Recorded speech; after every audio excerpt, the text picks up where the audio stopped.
So the Transect for Environmental Monitoring and Decision Making, or TREND, is a new program to really look at how systems are changing due to climate change and other environmental changes, and also how we make decisions and inform the public in this kind of changing environment.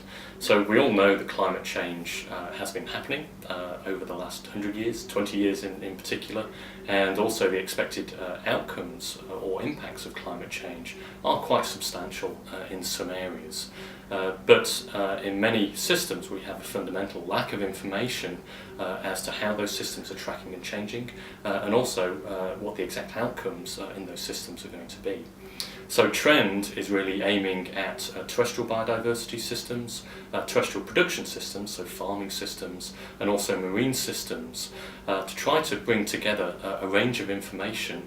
And the main changes that we expect for plants and animals is a change in distribution of species. So we can expect some species to migrate across the landscape or through the oceans. And in farming systems, that also means a change in the use of cultivars or even different farming practices in certain locations. But then a more subtle change that's expected from climate change is a change in phenology. And that might be the flowering times of plants, it might be the reproductive timing of animals, or it might mean a change in harvesting times in farm systems. And what we know is there's quite a lot of historical information here in South Australia on a range of those types of changes. We have records from the herbarium, for example, on changes in flowering time. We have the Waite Arboretum that has quite particularly recorded flowering times of certain trees. And also in farming systems there are very good records on the exact production time, the harvest time of various crops from the wild. And also there's a range of observations that have been made by various public groups, natural history groups and groups that are interested in natural systems that have been recorded over time.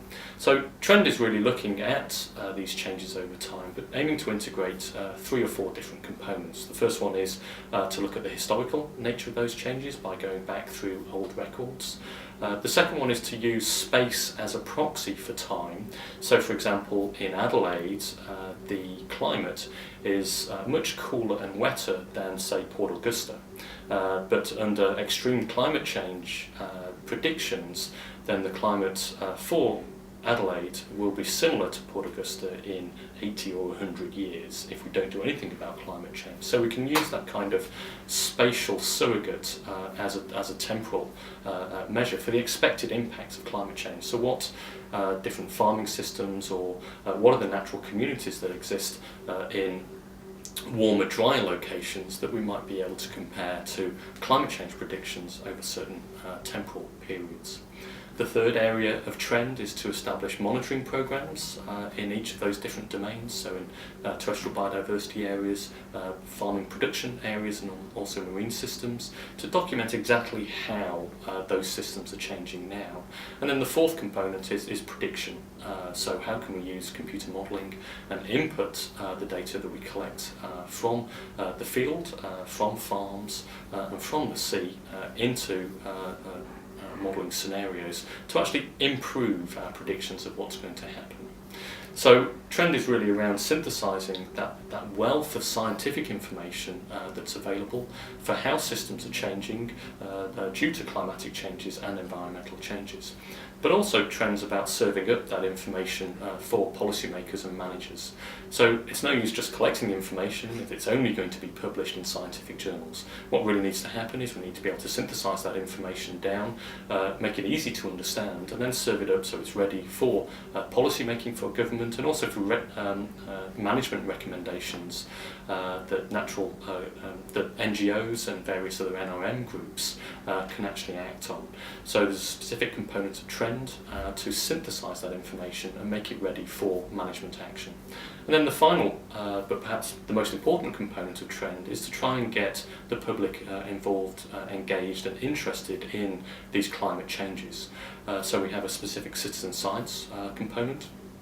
that aims to feed the information out from the scientific data so that it's presented in an interesting way. So factoids of certain climate change trends can be fed out, such as, for example, we know now that orchids are now flowering 20 days earlier than they were 20 years ago around the hills of Adelaide. So there are certain really interesting facts that have been picked out by the scientific data that we believe would engage with the public and makes them much more interested in the climate change debate.